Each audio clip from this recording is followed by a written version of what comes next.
Hello friend, सुक्ति bloggers रे आपण मानक स्वागत जनाऊँ। आज आम जा ओडिशार संबलपुर जिलार माँ घंटेश्वरी मंदिर को। मंदिरटी संबलपुर बरगढ़ जीवा रास्तार रही। तो आमे माने बाहरी जाइचु संबलपुर जिलार गोशाला छक। गोशाला छक संबलपुर ठू प्राय 10 किलोमीटर दूर रही।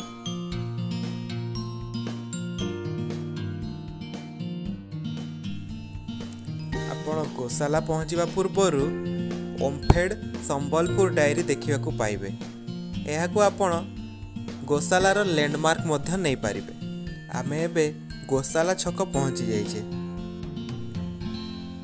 छकर लेफ्ट साइड रे आपण को देखा मिलिबो चिपलीमाकू रास्ता। तो सही रास्ता रे आमे आगो को बढ़िलु। एइठू माँ घंटेश्वरी मंदिर 13 किलोमीटर।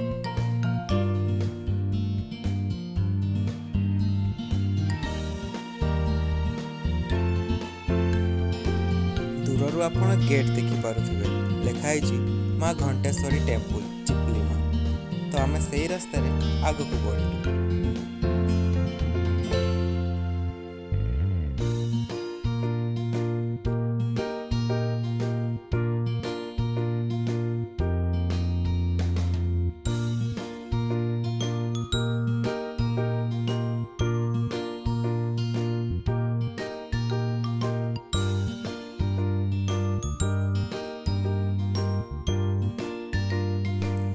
प्राकृतिक सौंदर्य घेरा यही जगह।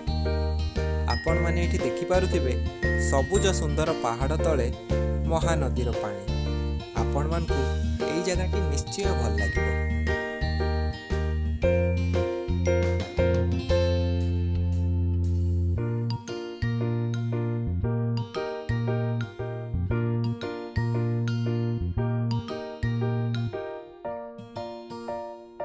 माँ घंटेश्वरी मंदिर जीवाई हेले फास्ट आपण को चिपलीमा पावर हाउस पार करने को पड़िबो।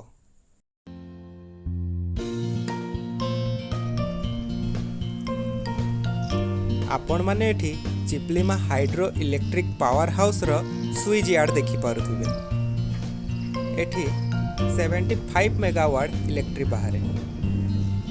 पश्चिम ओडिशा रो अनेक जगह को एइठू इलेक्ट्रिक दिया जाए। आपण माने एबे देखि पारुथिबे माँ घंटेश्वरी मंदिर को रास्ता। एबे आमे एंट्री गेट रे आगो को बढ़िलु। आपण को मंदिर जिबा आगरु एई तार जाली घेरा लुहार ब्रिज को पार करिया को पड़िबो। एइठू आपण पावर हाउस को मध्य देखि पारिबे।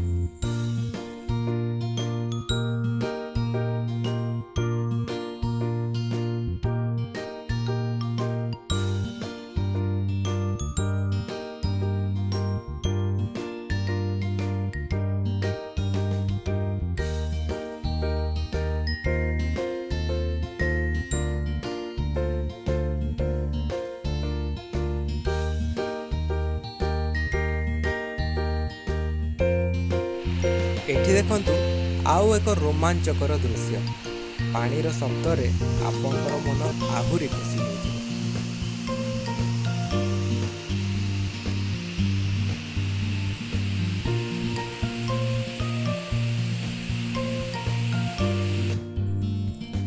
माँक मंदिर जीवाकू हेले एही लुहार ब्रिज दे जीवाकू पड़े। ब्रिज रे गला बेले आपण दुई पार्श्वर सौंदर्य को उपभोग करि पारिबे। गोटे पाखरे पहाड़ और अन्य पाखरे महानदी।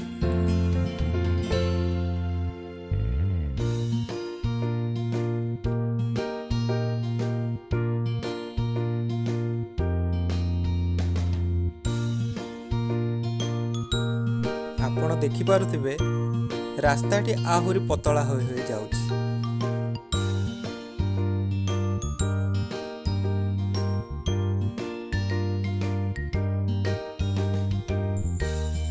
तो आमे एबे पाखापाखि मंदिर आड़ को हे गलुनी।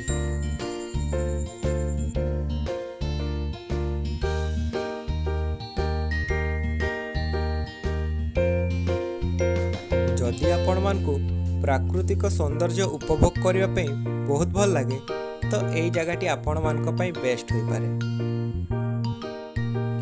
ଘଣ୍ଟି ଗୁଡ଼ିକୁ ଦେଖି ଆପଣମାନେ ଜାଣିପାରୁଥିବେ ଏବେ ଆମେ ମାଙ୍କ ମନ୍ଦିର ପାଖରେ।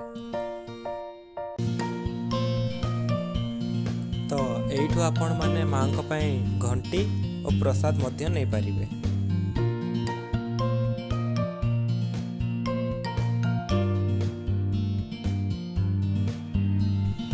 ଆପଣ ମନ୍ଦିର ଚାରିପାଖରେ କେବଳ ଘଣ୍ଟି ହିଁ ଘଣ୍ଟି ଦେଖିପାରିବେ। ଛୋଟ ଠାରୁ ବଡ଼ ପର୍ଯ୍ୟନ୍ତ ସବୁ ପ୍ରକାର ଘଣ୍ଟି ଦେଖିପାରିବେ। ମାଙ୍କ ପାଖରେ ମନସ୍କାମନା ପୂରଣ ପାଇଁ ଭକ୍ତ ଏଠି ଆସି ଘଣ୍ଟି ବାନ୍ଧି ଯାଆନ୍ତି। ତେଣୁ ମାଙ୍କ ନାମ ଘଣ୍ଟେଶ୍ୱରୀ।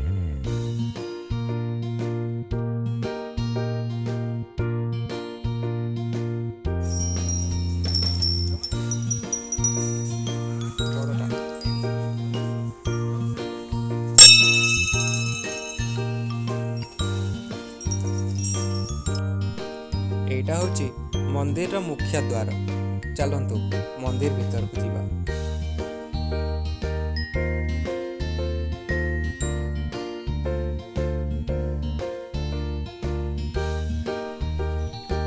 ଆପଣ ଏଠି ଯୁଆଡ଼େ ମଧ୍ୟ ଆଖି ବୁଲାଇବେ ଆପଣଙ୍କୁ ଲକ୍ଷ ଲକ୍ଷ ଘଣ୍ଟି ଦେଖିବାକୁ ମିଳିବ।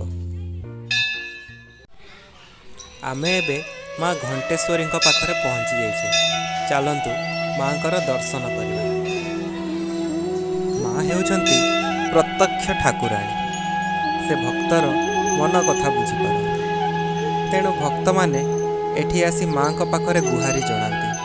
ମା ତାଙ୍କର ସବୁ ଦୁଃଖ ଓ ରିଷ୍ଟ ଖଣ୍ଡନ କରନ୍ତି। ସେହି ଭରସାରେ ଭକ୍ତମାନେ ଏଠାକୁ ଆସିବାକୁ ପସନ୍ଦ କରନ୍ତି।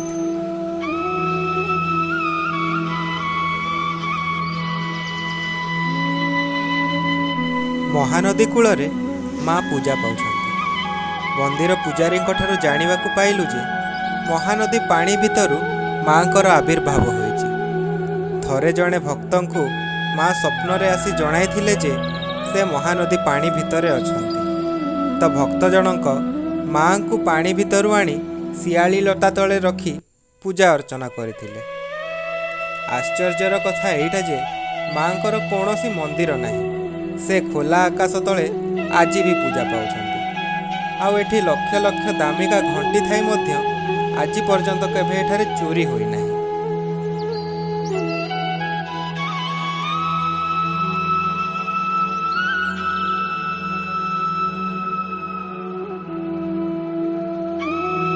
ଏହି ଜାଗାଟା ଗୋଟେ ଭଲ ପିକନିକ୍ ସ୍ପଟ୍ ମଧ୍ୟ। ଶୀତ ଦିନେ ଏଠି ପିକନିକ୍ କରିବା ପାଇଁ ଏଠି ବହୁତ ଭିଡ଼ ହୋଇଥାଏ। କିନ୍ତୁ ସବୁଦିନ ଏଠି ମାଙ୍କ ଦର୍ଶନ ପାଇଁ ଭିଡ଼ ଜମେ।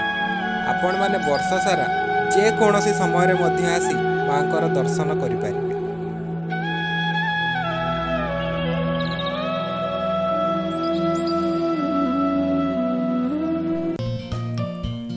ତ ସାଙ୍ଗମାନେ ଆପଣଙ୍କୁ ଆମ ଭିଡ଼ିଓଟି କେମିତି ଲାଗିଲା ଆମକୁ କମେଣ୍ଟ କରି ଜଣାଇବେ। ଅଧିକରୁ ଅଧିକ ଲାଇକ୍ କରନ୍ତୁ ଓ ସବସ୍କ୍ରାଇବ୍ କରନ୍ତୁ। ଆଗକୁ ଏମିତି ଆହୁରି ଅନେକ ଭିଡ଼ିଓ ଆପଣ ଦେଖିବାକୁ ପାଇବେ।